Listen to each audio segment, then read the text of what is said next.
Assalamualaikum warahmatullahi wabarakatuh. Perkenalkan, nama saya Faris Wisniarto, NIM 166. Di sini saya akan menjelaskan tentang materi hukum internasional. Pilih materi tentang subjek hukum internasional. Subjek hukum internasional. Menurut Iwayan Partiana dalam Pengantar Hukum Internasional 1950, subjek hukum internasional adalah pemegang atau pendukung hak dan kewajiban menurut hukum internasional. Dan setiap pemegang atau pendukung hak dan kewajiban menurut hukum internasional adalah subjek hukum internasional. Subjek hukum internasional meliputi yang pertama negara. Negara menurut Konvensi Montevideo 1949 mengenai hak dan kewajiban negara.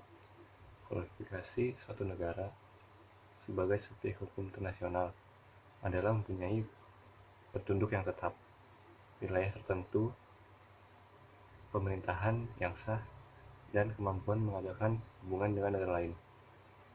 Negara dinyatakan sebagai subjek hukum internasional yang pertama karena kenyataan menunjukkan bahwa yang pertama melakukan hubungan internasional adalah negara. Selanjutnya ada Tahta Suci Vatikan. Dan yang dimaksud dengan Tahta Suci Vatikan adalah Gereja Katolik Roma yang diwakili oleh Paus di Vatikan. Tahta Suci Vatikan diakui sebagai subjek hukum internasional berdasarkan Traktat Lateran pada 11 Februari 1929 antara pemerintah Italia dan Tahta Suci Vatikan mengenai penyerahan sebidang tanah di Roma.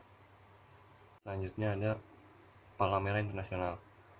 Organisasi Palang Merah Internasional menjadi subjek hukum internasional karena sejarah. Kedudukannya diperkuat dalam perjanjian-perjanjian dan konvensi-konvensi Palang Merah tentang perlindungan korban perang. Palang Merah Internasional mendapatkan simpati dan meluas di banyak negara, sehingga masing-masing negara membentuk Palang Merah Nasional. Selanjutnya ada organisasi internasional.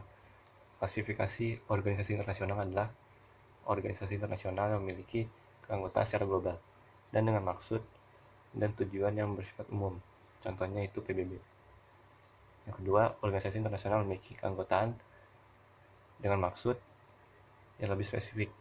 Contohnya IMF atau World Bank.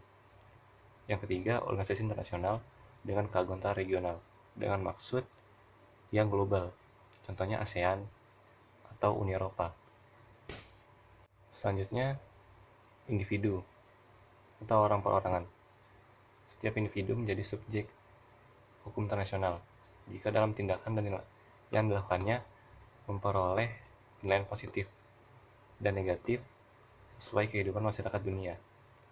Diperkuat dengan Deklarasi Universal tentang Hak Asasi Manusia 10 Desember 1948.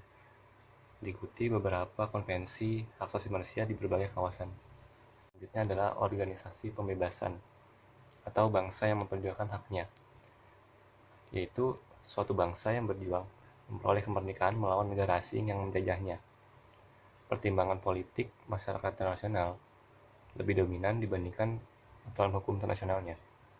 Dalam sejarah, PBB lewati resolusi Majelis Umumnya pernah mengakui suatu West Africa Peoples yang berjuang mendirikan negara Afrika Barat Daya atau Namibia sebagai satu-satunya organisasi yang sah mewakili rakyat Namibia. Juga PLO atau Organisasi Pembebasan Palestina. Ini adalah perusahaan transnasional atau multinasional. Adalah perusahaan yang didirikan suatu negara tetapi beroperasi di berbagai negara. International Personality, perusahaan transnasional, hanya ada ketika hubungan internasional yang dilakukan diatur dalam hukum nasional. Sekian dari saya, kurang lebihnya mohon maaf. Assalamualaikum warahmatullahi wabarakatuh.